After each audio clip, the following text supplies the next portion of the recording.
Genesis chapter 34. Now Dinah, the daughter Leah had borne to Jacob, went out to visit the women of the land.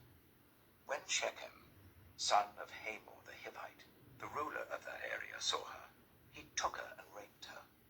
His heart was drawn to Dinah, daughter of Jacob. He loved the young woman and spoke tenderly to her. And Shechem said to his father Hamor, "Get me this girl as my wife." When Jacob heard that his daughter Dinah had been defiled, his sons were in the fields with his livestock, so he did nothing about it until they came home. Then Shechem's father Hamor went out to talk with Jacob.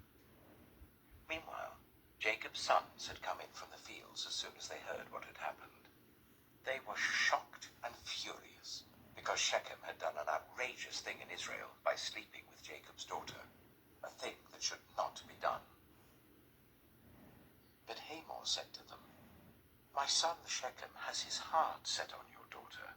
Please give her to him as his wife. Intermarry with us. Give us your daughters and take our daughters for yourselves. You can settle among us. The land is open to you. Live in it, trade in it, and acquire property in it." Then Shechem said to Dinah's father and brothers, "Let me find favor in your eyes, and I will give you whatever you ask. Make the price for the bride and the gift I am to bring as great as you like, and I'll pay whatever you ask me. Only give me the young woman as my wife." Because their sister Dinah had been defiled, Jacob's sons replied deceitfully as they spoke to Shechem and his father Hamor. They said to them, "We can't do such a thing. We can't give our sister to a man who is not circumcised. That would be a disgrace to us. We will enter into an agreement with you on one condition only, that you become like us by circumcising all your males. Then we will give you our daughters and take your daughters for ourselves. We'll settle among you and become one people with you. But if you will not agree to be circumcised, we'll take our sister and go." Their proposal seemed good to Hamor and his son Shechem. The young man, who was the most honored of all his father's family, lost no time in doing what they said, because he was delighted with Jacob's daughter. So Hamor and his son Shechem went to the gate of their city to speak to the men of their city. "These men are friendly towards us," they said. "Let them live in our land and trade in it. The land has plenty of room for them. We can marry their daughters and they can marry ours.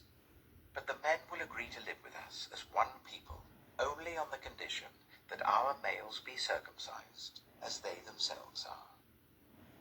Won't their livestock, their property, and all their other animals become ours? So let us agree to their terms, and they will settle among us." All the men who went out of the city gate agreed with Hamor and his son Shechem, and every male in the city was circumcised. 3 days later, while all of them were still in pain, 2 of Jacob's sons, Simeon and Levi, Dinah's brothers, took their swords and attacked the unsuspecting city, killing every male. They put Hamor and his son Shechem to the sword and took Dinah from Shechem's house and left. The sons of Jacob came upon the dead bodies and looted the city where their sister had been defiled. They seized their flocks and herds and donkeys and everything else of theirs in the city and out in the fields. They carried off all their wealth and all their women and children, taking as plunder everything in the houses.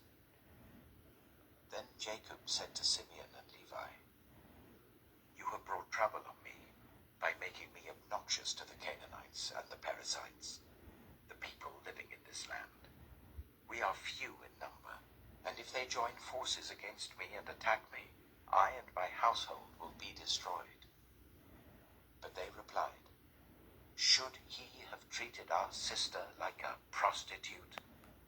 Thanks for joining. Genesis chapter. We'll be back with Genesis chapter 35 tomorrow.